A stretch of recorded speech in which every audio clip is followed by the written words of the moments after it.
welcome everybody to Bridging the Expanse, the best television science fiction series of the 21st century. I'm your host or moderator, Michael P. And I'm a senior writer for the Friends of Comic-Con.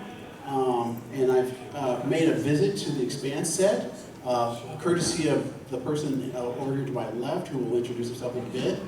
And then also I was at the International Space Development Conference when Jeff Bezos made the announcement that they were picking up the Expanse. Just real quick, there's a couple of things. We're handing out prizes. I'm going to ask that all the prize winners stay afterwards outside, because I want to take a picture of all the prize winners, and I usually share it with the cast, and I also, I'm going to do an article about the Expanse, this panel, and your picture will be in the article. So if you don't want to take one of these incredible prizes that we're going to hand out, well then don't, and then we won't take your picture, okay? So I'm going to go, one other thing, spoiler alert. We're going to cover at least through season 6, and at least through book 6, and we may actually go into all the books. It depends, but we're probably going to stay away from the books, and also the novellas. But there's going to be some mention of novellas because there's a foreshadowing that we see in the first season that refers back to those, and also too, if you looked at, Glenn will tell you this though, but if you looked at the X-rays, there's a reference in one of them that goes back to, I think, one of the later novels. Okay, when the ones with Amos and that goes back to one of the later novels. But anyway, I just wanted to let you know. So I'll turn it over to the next person. I guess I'm the next person. Yes, that's me. So yeah, I'm Bob Munroe. I was the senior VFX supervisor on the Expanse for seasons 1 through 3. Thank you. And also a producer in seasons 3 and 4. Unfortunately, I made the really bad decision after season 3 and we were canceled, and I didn't know that we were going to get picked up by Amazon. I went on to do Altered Carbon, so I wasn't available for season 4 and later, but Narain Shankar, our showrunner, very, very gracious, basically said, what can we do for you, because you helped build the world of the Expanse from the very, very first season. And he said, we want to keep your name on the credits, and would it be better as VFX supervisor or producer? And I said, I think producer. So even though I didn't actually appear on set in season 4, I did all of season 3, of course, but not in season 4. I was still named as a producer, which is great. So both VFX supervisor and producer. Other shows I've done recently, What We Do in the Shadows. Thank you. Like I said, Altered Carbon. I just came back from 3 months in Serbia doing a film called Horror Scope with Sony Screen Gems. I've been keeping pretty busy since the Expanse, but boy, do I miss the Expanse. Not only is it the greatest TV show or science fiction show of the 21st century, it is the greatest science fiction show ever. Period. Full stop. Just real quick, apparently we need to do a panel for What We Do in the Shadows. Oh yeah, no, it's a huge hit. Okay. It's a huge hit. The show is amazing. It's one of the. Some of you were here in the audience yesterday. You heard me say this yesterday on the panel. It was one of the most difficult shows I've ever had to do because the actors are so great and they ad-lib so many of their lines, and they're hilarious. And the worst thing you can do as a crew member on a set is to break out laughing while you're doing a take. And it's like, so yeah, it was except Kyle Newacek, who was one of the directors, he would always break out laughing. But he was a director, so he was allowed to do that. But for the rest of us, it was like we had to stifle our laughter at every possible. It was just, some of the lines were just beyond comprehension. They were so funny. Like how they came up with them on the spot like that was quite amazing. So yeah, what we do in the shadows would be a good panel too. Yeah. We'll do a write-up for it. Yeah. Okay. Go ahead and check that one. All in our shoes. Okay. Hi guys, my name is Glenton Richards. I am a staff writer, or was a staff writer on The Expanse. I also previously have worked on Fargo and American Crime as well. Just a second. Everybody should have stopped him. He said it in the present tense. He said he said it in the present tense. He said it in the present tense. Not the past tense. Yeah, I'm trying to trip him up. All right, I apologize, but I'm trying to trip him up. Okay, go ahead. I'm sorry. I was just. Maybe in the future there will be more of the Expanse, but we hope so. But yes, worked on the Expanse as a staff writer. Also co-wrote the Expanse One Ship series, which was nominated for a Writers Guild Award, which is really cool. And currently working on a project called The German King, which will be like a drama fantasy series, and hoping to go into production middle of next year.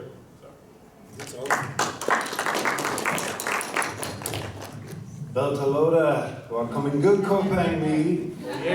Belters, welcome. I'm Dr. Scott Jordan, aka Zombie Scotty, cognitive psychologist, philosopher at Illinois State University. I run a little thing on YouTube called Dark Loops Productions, where we use pop culture narratives to have conversations about lived life, reality, philosophy of science, and all things fun. I'm absolutely thrilled to be on a panel talking about what I think is the most important story we've heard recently, and I'll tell you why when it gets to my turn, so I'm glad to be here.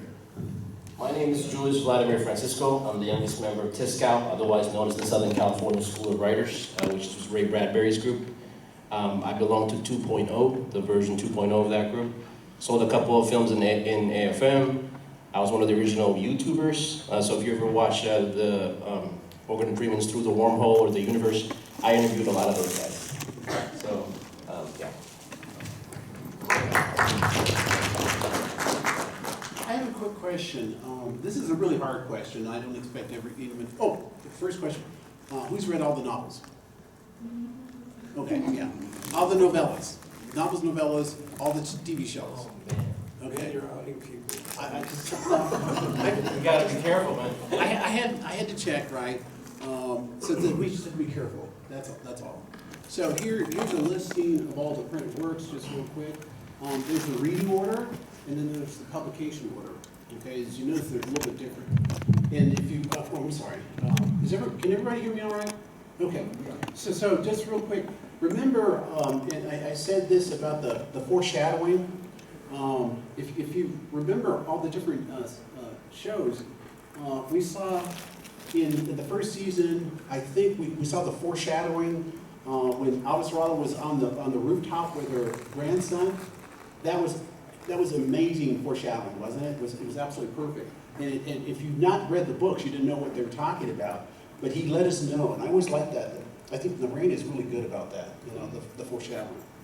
So, but anyway, here's the, if you guys want to take a quick picture of that, that's the reason why I have that up there. And of course, we have the seasons here too. The 6 seasons. 7, 8, 9. Yeah. We keep trying. I'm going to keep trying, guys. I'm going to keep trying. I'm not going to give up. So, best television series of the 21st century. Why? Okay. So I'm going to put this to the panelists because I'm going to go last because I have my own ideas about this. And if you guys have a comment or something, please, feel free to raise your hand. Okay? Michael, we go in reverse order, so. Do you want to do reverse order this time? Okay. No. I just, because I've got one here because I don't have it set up that way. So yeah, we can do reverse order. You want to do it then? Okay, good. I think it's the best for the 21st century because it will inspire the next gen of astronomers and astronauts, just like Star Trek, the original Star Trek did. The world building is phenomenal. It is ASOIF, a Song of Ice and Fire foundation, and Dune level rich in its world building. The only thing that probably rivals it in scope and size is BattleTech, so like MechWarrior, right? And unlike this panel, it's not Phalo logo-centric.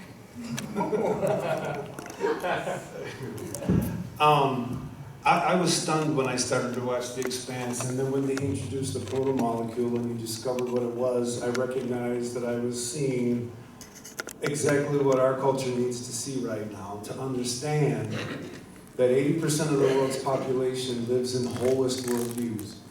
And what that means is they experience themselves as part of the context in which they live, and they don't have a worldview that elevates themselves against that world that they live in. People in indigenous ontologies, indigenous worldviews are not promised a place called heaven that has no contingency, that allows them to experience this place is completely disposable, and the hard work to get to where you're going to be forever. And the minute, spoiler, but you can't talk about the expanse without, the minute we recognize what the protomolecule is as a consumer of energy that reorganizes it into possibility, then you understand what's going on. You understand indigenous culture. Both Aztec and Mayan culture had apocalypses built into their worldview, and they were cyclical. In other words, we were supposed to have another one, a few years ago on December 22nd or something, but that wasn't going to be the end of everything. It would just all recycle and start over again. The only worldview I know that says it all ends is monotheistic worldviews. Well, one God, one truth, and when that thing ends, it's all over. So taking all this unbelievably gorgeous science fiction, probably committing the best scientific understanding into the production that we've seen, and then throwing the milieu of human life at local, global levels, and then surrounding it with recycled possibility, just invites contemporary Western culture to experience itself as part of bigger things, and then to experience itself as part of the entropy of the universe. In other words, in order for us to exist, we have to destroy things. We destroy cows, we destroy chickens, we destroy plants, we eat them. What that means, we take them in, we reorganize them. And that's exactly what the protomolecule does. And when the protomolecule creates possibility, that's what our eating does for us. It creates new possibilities for us to continue. And we can't unless we reorganize that energy, unless we consume and destroy. Now, there are Hinduism understands this. That's what Shiva's all about, right? We're all creators and destroyers. And it's something that doesn't tend to be addressed in particularly Christian worldviews. So taking everything that the world loves about itself in the West in terms of technology, and then wrapping it in this wonderful folk tale of a perpetual change was just gorgeous, and I'm glad it's there. Just to say, Scott's going to get mad, but I wonder, should we call Scott Dr. Dresden? Just saying. I accept all labels. I guess I'm a bit biased, but I think The Expanse is one of the best shows, one of the best science fiction shows, partly because of the writing. Not that I had a lot to do with it. I joined in season 3, and I felt welcomed in from the moment I joined. Noreen was very open about pitching the best ideas. Everyone can pitch ideas, and I often pitch stuff that ended up being very expensive to shoot, and Bob carried out those expensive VFX shots, but it was an amazing group of writers, and then we had an amazing cast that could take those lines and deliver it in such amazing ways. I think Sheree, doing what she does, playing Basarala. I think the core cast just played their parts expertly, and I think that even many of the people that came on that were only on for an episode or two or for a season, I think were amazing as well. And then I think we had an amazing VFX department that could help bring it all together, amazing production department as well, that built these incredible sets. I mean, you see the Roxy on screen and you think it's a real ship, but then you go to set and you realize it's just these wood. it's just wood, yeah, essentially, and it's but it looks so great. It looks so real, and it's incredible. And so I think that is, I'm going to the earlier point. I think The Expanse is able to inspire that next generation of science. You have scientists, of people that want to work in space, or people that are just fans of space in general. I have a number of friends that work for NASA or JPL and SpaceX.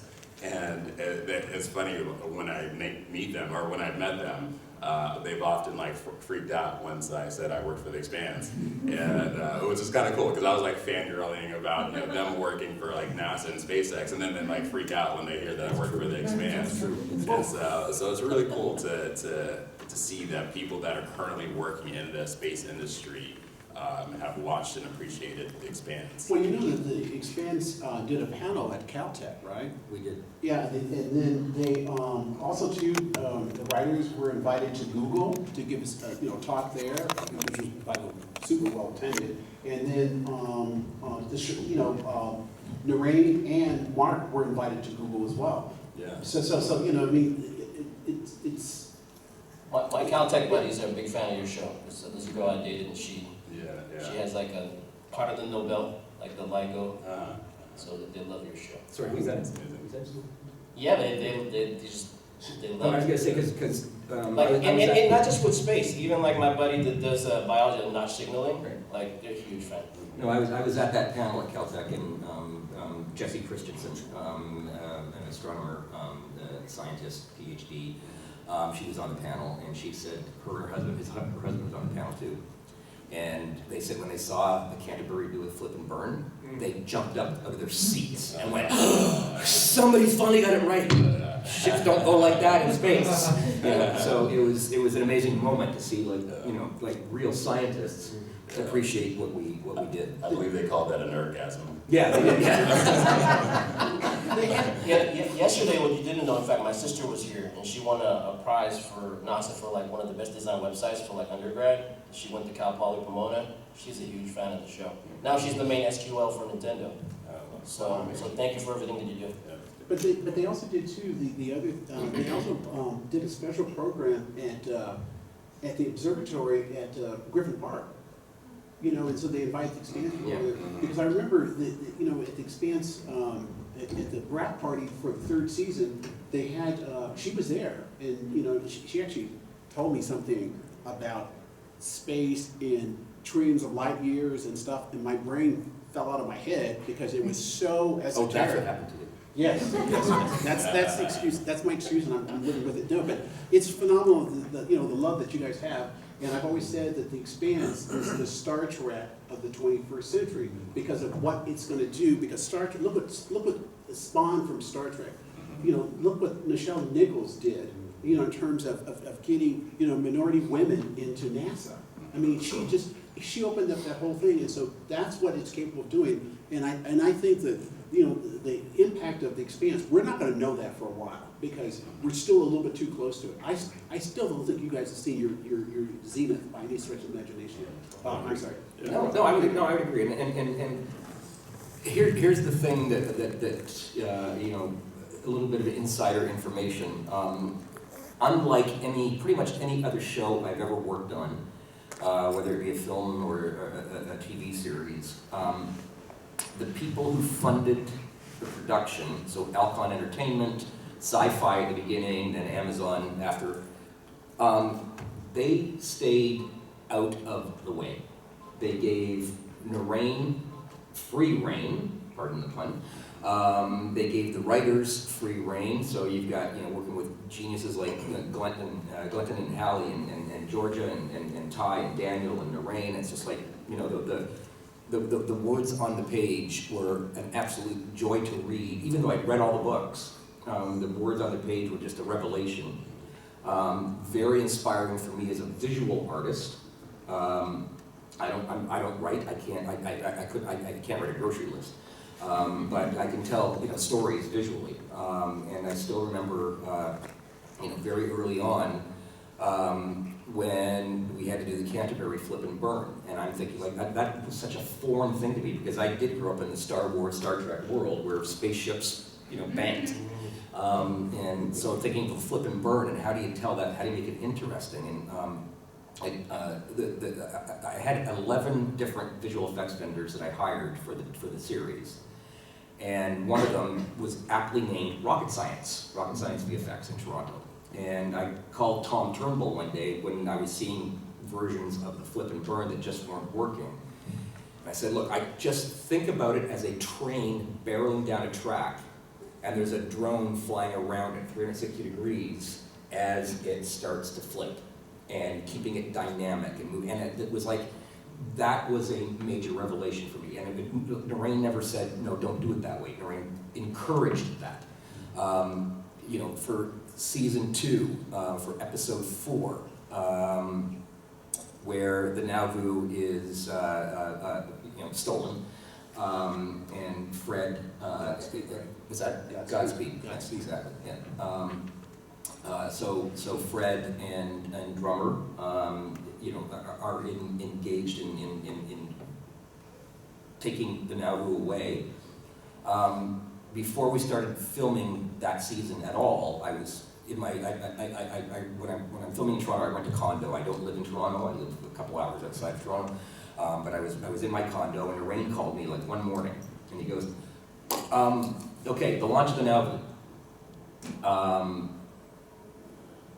Do you think you could actually do that before we film the episode? Can you animate it, render it, get it output before we film the episode? Because we have these huge screens on the deck of the Nauvoo, and I want to play it back for Chad Coleman and for Kara G while they're standing there on the set. So they are actually watching the launch as opposed to just a green screen. And I went, that is a huge challenge. But like, see, that's what makes the show so great, is Noreen would always go, do something different. Think outside the box. Do something that we've never done, we've never seen before.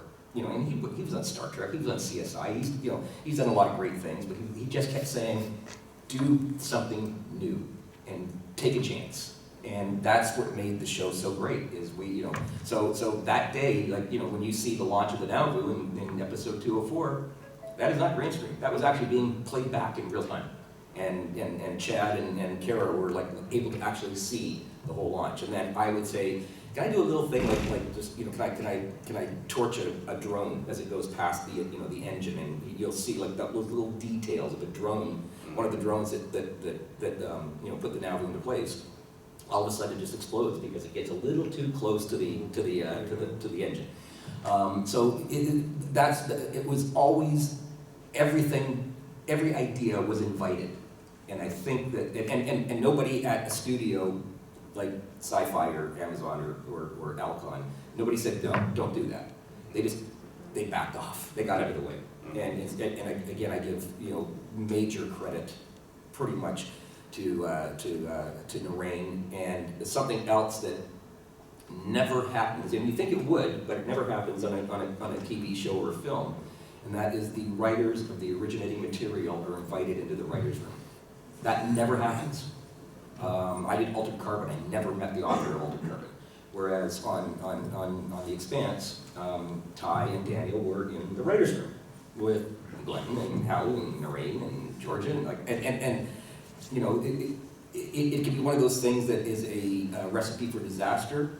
But again, giving credit to Noreen for being like the strongest voice in the room, and the most correct voice in the room, and the most inviting voice in the room. It all worked. Yeah, is it the best science fiction show of the 21st century? No, it's the best science fiction show ever, period. Period. Well, and then episode 205, Bob and I always talk about this one because that episode 205, that's the one where Home, where Julie Mao, she's the proto-molecule creature at that point, and Miller comes in there in the room, and then eventually Eros crash lands into Venus. That was a truly emotional, and television doesn't get any better than that. I talked to and I talked to Mark Fergus, and Mark had said that was one of the things that they used to pitch the idea of The Expanse, and that whole that culmination of that whole scene there with the Eros crashing into Venus is what they used to help sell the idea. And it just when you look at it, we have so many arcs there. We have Julie's arc, as she tried to be better and try to be better than her father, and be a better person. We have Miller, and Julie becomes that alien creature, and then we have Miller, his redemption arc, and and that kiss, which which by the way is obviously controversial. If you followed Ty, well, if you follow, Ty and that guy, If you know follow that. our conversations. Yeah, yeah. We had this conversation last night over Lagavulin, by the way. Yeah, but yeah, yes, yeah, yes, yeah. yeah. But, yeah, but the whole point is, it's just, the question is, is that necessary? And there are those of us who believe that it was the medium of the spiritual and the human, and that there was a combination of the two that saved Earth. Their sacrifice saved Earth. And so that's the way but Scott, why don't you tell? That episode was the one that I knew I was watching something special, because we've been living in the horror world of Lovecraft, and we're scared as hell of things from outer space that are going to come kill us. And Lovecraft's dread of the cosmic was written to conceal his racism. I'm sorry, we can argue about it later if you want. I can show you all the data at the Mountain of Madness. But when in that moment of love and loss, Julie Ma was a cosmic being. Now we can call her a creature if we're scared of what she's losing, or we can call her divine if we're inspired by what she might be becoming. See, the thing is, the proto-molecule is not yes, people get eaten. That's the whole first episode, right, where Julie Ma sees people being consumed. But it's what we do, right? We consume to exist. So the proto-molecule is just that, written large, amorally, right? And we wrap our consumption in moral narratives all the time. And so when I saw that one, I thought that was an incredibly ambiguous scene, whose interpretation, the depth, the labeling of the scene depended on what the viewer brought to it. If they brought cosmic dread to it, oh my God, Julie's turning into a creature. If they brought a sort of spiritual openness to it, then they experienced it someone else. In some other way, I'm not going to say joyously, but not with dread.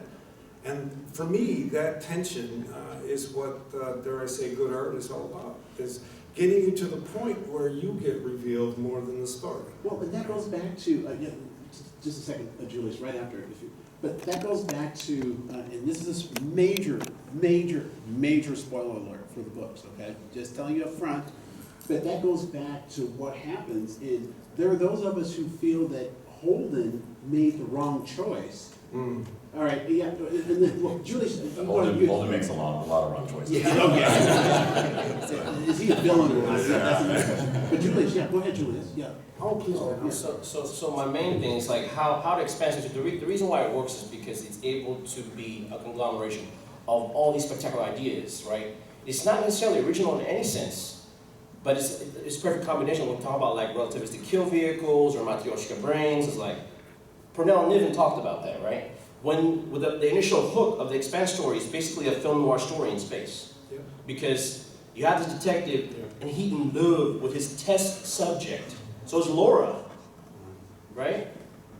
So it's like a film noir thing, right? And then in the end, like when he kisses Julie, that's like Casablanca. It's like a fight for love and glory, a case for do or die. Like the world will always welcome lovers as time goes by, right? Yeah. So it's able to enmesh all these different things, and you have like Plato and Aristotle in there. Yeah. You have 20th century continental philosophy. There's really no work in comparison to like the Expanse. It's like just as current right now. Like to me, it really is the best science fiction show of the 21st century. It's one of the best narratives told because it is so inclusive. And the fact that the cosmic presence is actually something you'd find in indigenous ontology is, for me, I don't know if this is something the authors are trying to say explicitly. I think it's more than just the best. We've had other villains that came from a more monotheistic worldview. We had the Night King, we had Thanos, and those villains were wasted. Because they didn't get us to experience ourselves as parts of everything like the proto-molecule did. So that moment when Julie and Miller, and we can argue about whether or not it should have on the lips, but that's for a bar, but that moment is a spirit of multi-scale connection. And it's not all love, it's everything that being entails. Life, death, lose, loss, gain, and to be able to craft it that way is the hallmark for me of really, really good writing, really, really good acting, everybody being on the same page. So I do think, as we said yesterday, I don't find villains in the story. So touching into the MCU, I felt like they lost a lot of great deal when they didn't include his love for Lady Death. Oh, that would have been Like the embodiment, because like when we look at like our creative history, I can say this because like I knew Ray Bradbury, I knew George Glenn Johnson, really know Richard Matheson, right? When we're talking about like in the MCU and like basically maybe like our storytelling of the last 1,000, 2,000 years, it's very like being in time. Yeah. It's very thanatopic, right? Where in the Expanse, it's like when you combine like these like Kardashev level 2 or 3 civilizations, such as the proto-molecule civilization and the gods that took them out, they don't kind of think that way. Because we have to like look at outside ourselves because we think very individualistic, right? But like when you have a hive mind, your whole psychology and ethics change. Yeah. So No, my immune system is a hive mind, right? And I'm glad that it's in me. So, but it's not a good thing, it's not a bad thing, it's a thing that sustains my persistence. And the proto-molecule invites us to start thinking that way, and I do object to be referred to as Dresden. Because he expresses none of the joy of being what I do. So if you were a more joyous character, perhaps. So one thing I've got to add to this conversation, number one, I am the stupidest panel member on this panel. Everybody else is way smarter than me, way smarter than me. But all I can think about is like, you know, we're talking about Miller and kissing Julie and that, you know, proto-molecule scene and, you know, episode 205. And all I can think is the day that we filmed it, I walked, so in the film business, TV business, you have mornings and afternoons. It doesn't matter what time your call time is. So the call time that day was probably 2 p.m., but that's still morning. You walk on the set, you go, morning, morning, morning, even though it's 2 p.m. You have lunch 6 hours later, so you have lunch at 8 p.m. Well, that's dinner time, but you still call it lunch. You have an hour lunch, and then you have the afternoon. So I know that we went into the wee hours of the morning on that day, but when I first got to set, I had specified to certain people who remain unnamed that what I needed Julie Mao to be in was the sleekest kind of F1 racing shell you could possibly imagine. Because it was going to be on a pedestal, and Miller was going to walk behind her. So it needed to have the smallest profile as you could imagine. And Florence was fine with that. She, was, willing to, suffer a hard shell kind of backing. I got on the set at 2 o'clock in the afternoon, and there was a freaking IKEA mattress wrapped in blue, that thick, formed like that, and that was like, well, that's what she's gonna be on. And I went, Miller walks behind her. So like, I now have to actually literally animate legs for Miller. After removing the blue, the whole room was blue. The mattress was blue, and then Miller walks in behind her, and you're missing his thighs because they're obscured by the blue mattress. And so so when you see that scene, and when you see Miller walking behind, those are CG legs. They're not his real legs. Miller's the princess in that Princess of Frog type story at that kiss, essentially, because he's kissing a godlike entity, essentially. But you're not acknowledging my pain. You gotta share here, man. You gotta show me how you did that in Cinema 4D, because that was the most spectacular CGI I've ever seen. Anyway, that was and then just going back to the kiss. I was after lunch. I was at Video Village, which is typically about 30 or 40 feet away from the actual set. And I heard the AD's radios, the walkies. Somebody said, "Where's Bob? Tom wants Bob on set." So I get to set, and he looks over at me and he goes, "Okay, when I take my helmet off," and keep in mind the director, David, who's like right there, and this is a question he should have been asking the director, but Tom for some reason went to me. And he said, "When I take my helmet off, what am I feeling? What's my emotion? What am I?" And I said, "Okay, now how do I answer Tom Jane, this important character at the spur of the moment at 4 o'clock in the morning, intoxication. You feel intoxicated." And he went, "Got it!" And that's what he performed. Like so it was just, I'm glad I came up with that word, I tell you. Like, I should have been a writer. My my thing is, episode 205, Home, is, and I tell Bob this all the time, and I actually, every time I rewatch the series, and I've rewatched some of those episodes, and I said this yesterday 7 times, but when I'm going through and I'm rewatching all the seasons again, whenever I come to that, I'm always texting Bob in the middle of the night, oh my God, Bob, this is so fabulous, this is still, and Lagavulin may have something to do with me with sending these messages, right? But and I've said this more than once publicly, I still think it's one of the top 20 episodes ever in episodic television. And I would argue that it's in the top 10. But I haven't, I've watched television, since the original Outer Limits, the other one with Rod Serling, Twilight Zone. So I've been around that long, okay? So yeah, I was there with the invention of the wheel, so leave me alone. But seriously though, I've seen all these episodes, the original Star Trek, Space 99, all these series, and it's clearly in the top 20. I mean, I'll fight you on that one. Here's a little TMI for you. So when we were in post on that episode, I have a home office and I've got great monitors, a bed suite, all that kind of stuff. And I worked at home in post way before the pandemic. I've been doing that for my whole career in post production. And I've got a wonderful wife. I've been with her for 40 years, and every day after dinner she brings in a cup of tea for me at my home office, and she brings in a cup of tea. And we were going through basically the visual effects approval process for episode 205. And so I was watching it again and again, like every day. I had to, we got a new cut, new visual effect shots got dropped in, I'd be watching it again. And here's the TMI. She walks in with my tea, and I'm like this. And she puts the tea in front of me, she goes, are you okay? And I look up and there's tears streaming down my face. And she goes, oh, you're watching 205 again. I'm like, yes, I am. And that is a true story. Just a couple of quick, the thing about 205 is it satisfies all levels of scale. It satisfies his personal life, kissing, maybe bringing back a sort of human personal life. It nests it with a cosmic divinity, sort of. So all the work that led up to it makes that possible. I'll quickly say that episode also let me write the one time I wrote fan fiction. It's just a very brief statement. When Julie says, I want to go home, Miller says, no, baby, we got to go to Venus. You guys, if you guys have got any comments, just raise your hand and stuff. So, but right now, I think You just Oh, I'm invited. sorry. Oh, I'm sorry. Maybe they had to kiss because it was the planet Venus, goddess of love.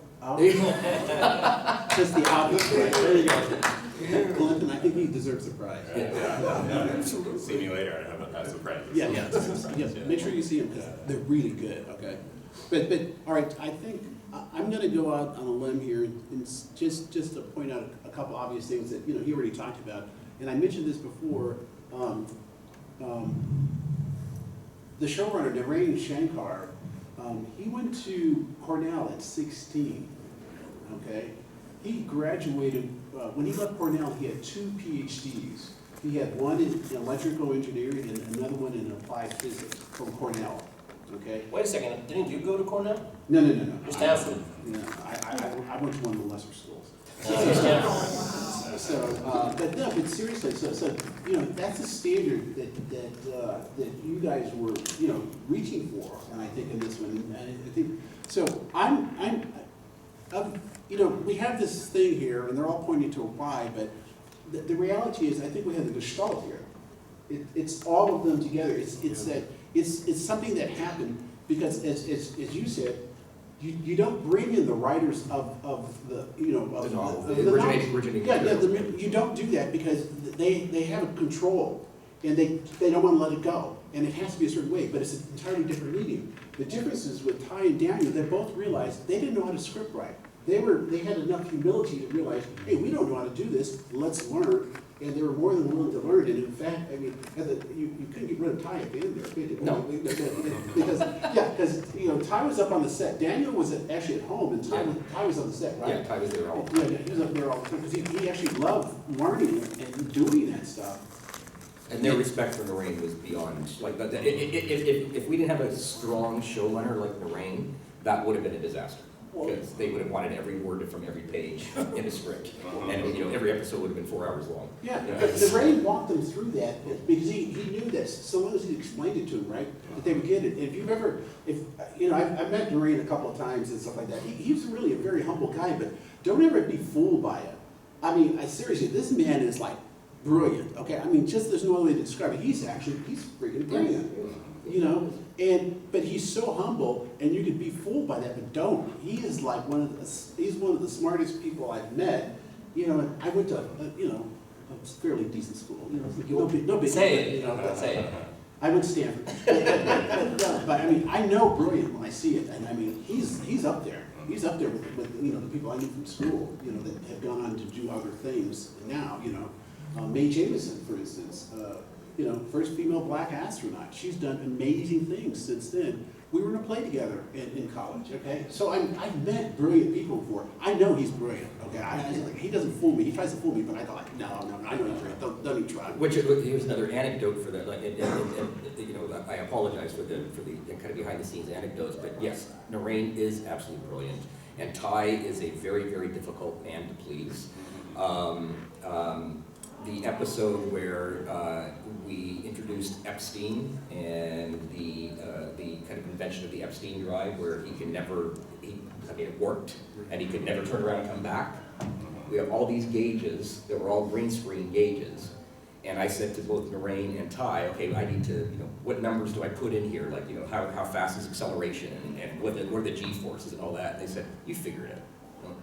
Okay, great. I've got a Bachelor of Fine Arts degree, guys. Like, you know, I spent 3 days, and then I put it in front of them, and they went, "Yeah, that's plausible." Plausible? Why did you say it's genius? Like, so a Bachelor of Fine Arts graduate actually put those numbers on the screen and figured them all out, and Ty and Narain went, "Yeah, good, thanks, plausible, good." One thing I will say about Thank you. Yeah.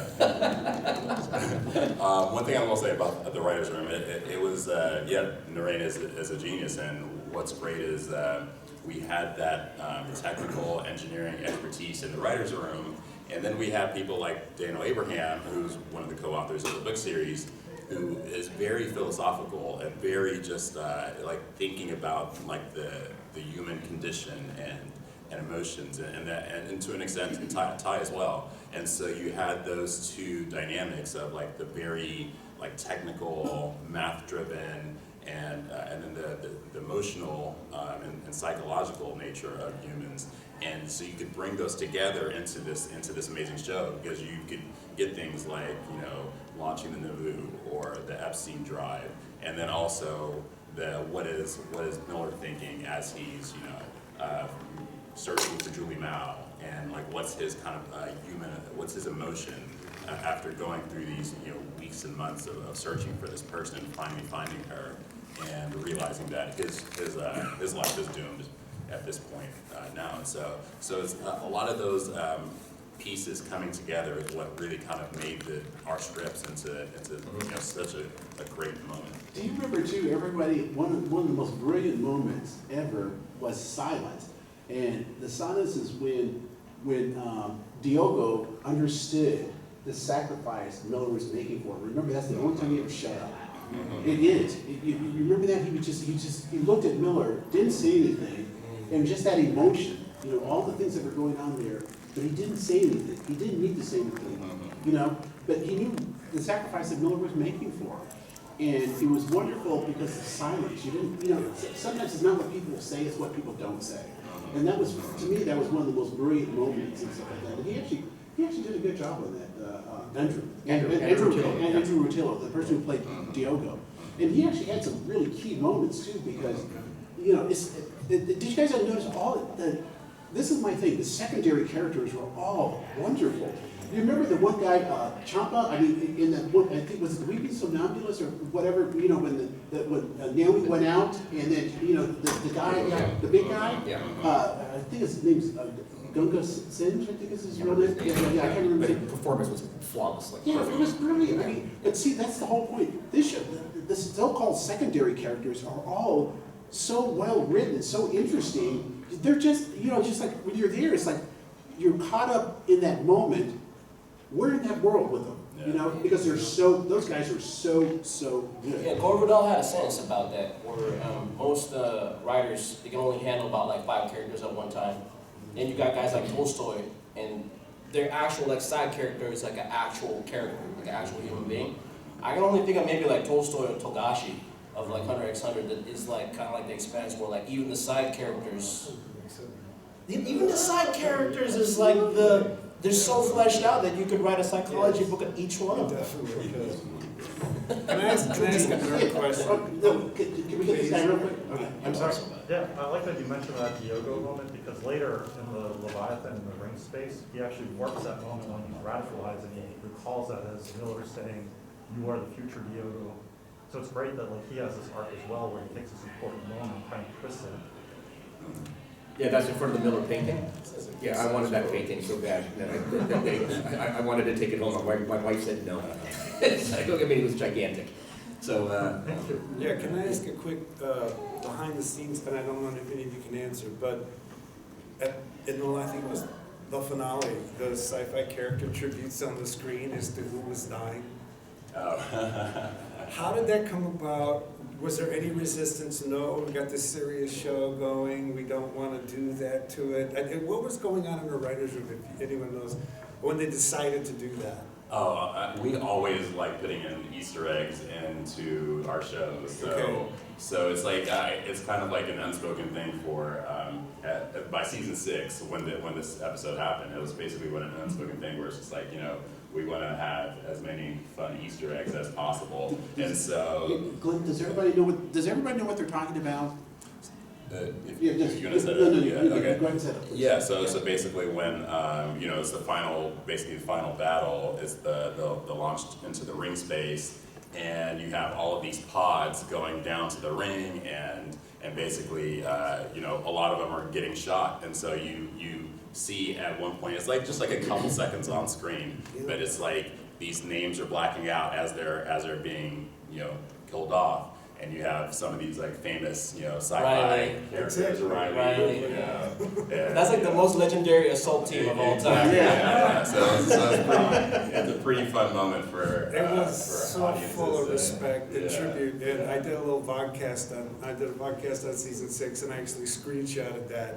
And I shared the screen, and we all tried to figure out who was who. It was just an absolute I blast. do have a question for the two of you, because I won't be too cruel, because I know the next section is about critiques of where the series is lacking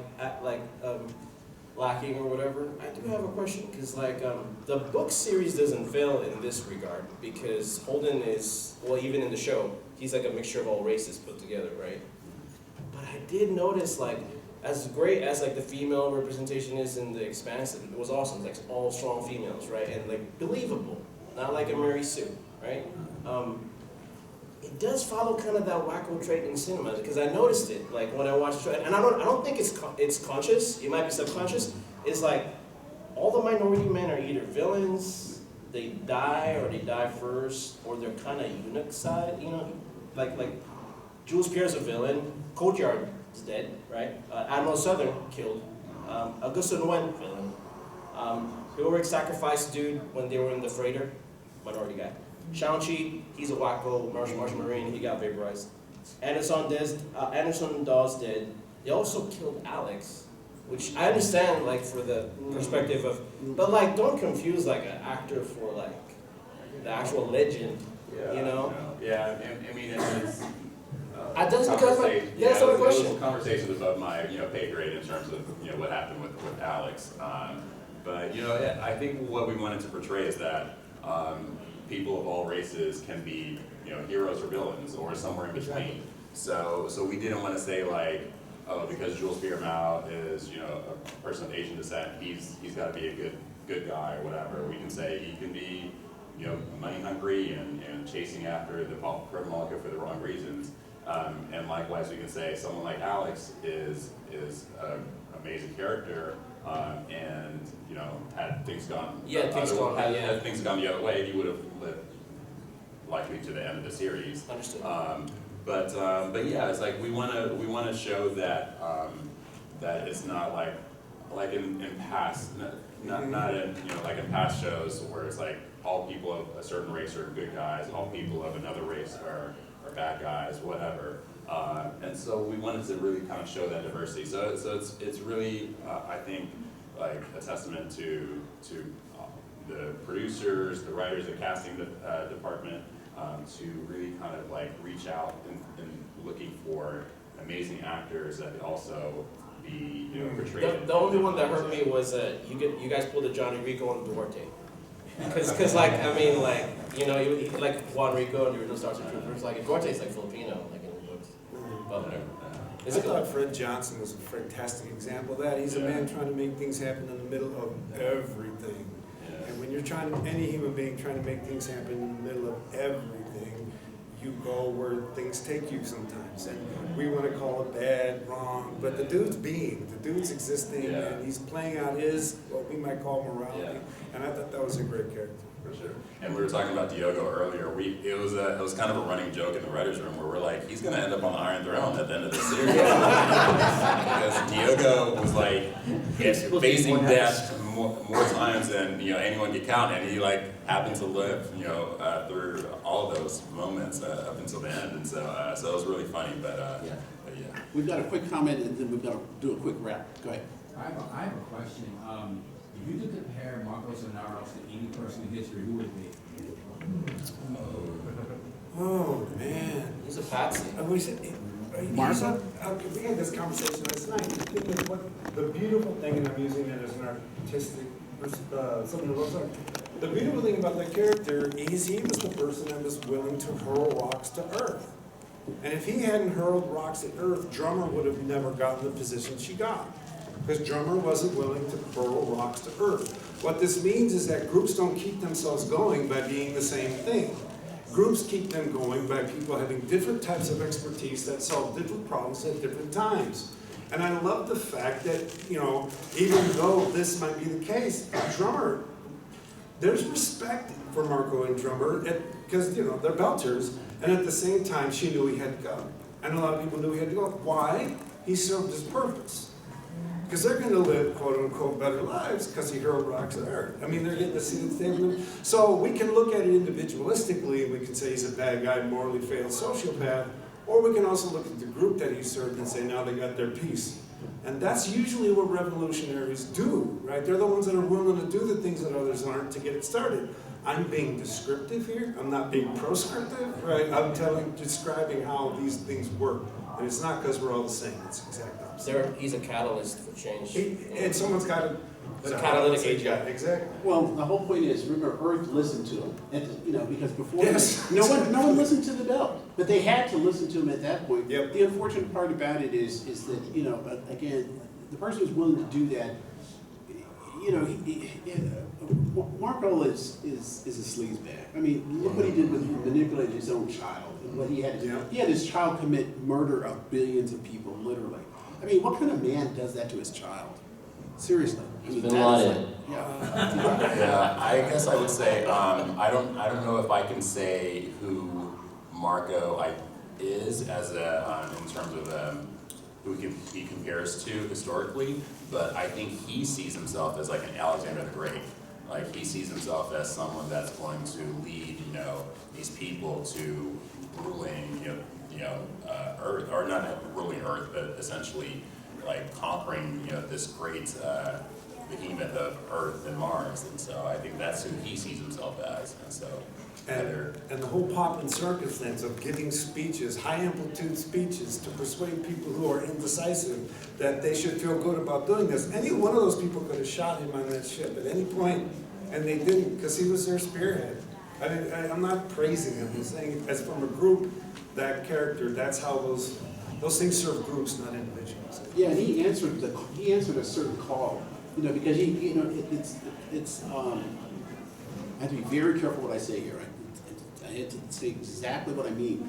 It's like some people will make a hero of a person who's a bad person, but they give them something. So it makes them feel better about themselves, and it makes them feel proud again. Now, the unfortunate part about it in history, those types of people, I'm going to name one person, Hitler, you know, he gave them pride, but dear God in heaven, the price that they had to pay for that ride is just phenomenal. And I think that's the same thing with Munroe. The price that the Belters had to pay, you know, for what he brought to them was just phenomenally high. And guys, I really apologize, but we really have to stop. We're running a little bit behind here. But yeah, if you guys, who's ever, you know, if you got a prize or something like that, and someone's been promised a prize by this person over here, so don't forget. So if you guys will meet us outside here, and I need to Do talk we to have this gentleman here. time for like any last questions? No, I'm sorry, no, we're actually running. Yeah, I'm sorry, We have 4 minutes. No, actually, we actually don't have 4 minutes, we're supposed to stop 6 minutes ago. Oh, really? Yeah. So, Thank you guys so much for coming out.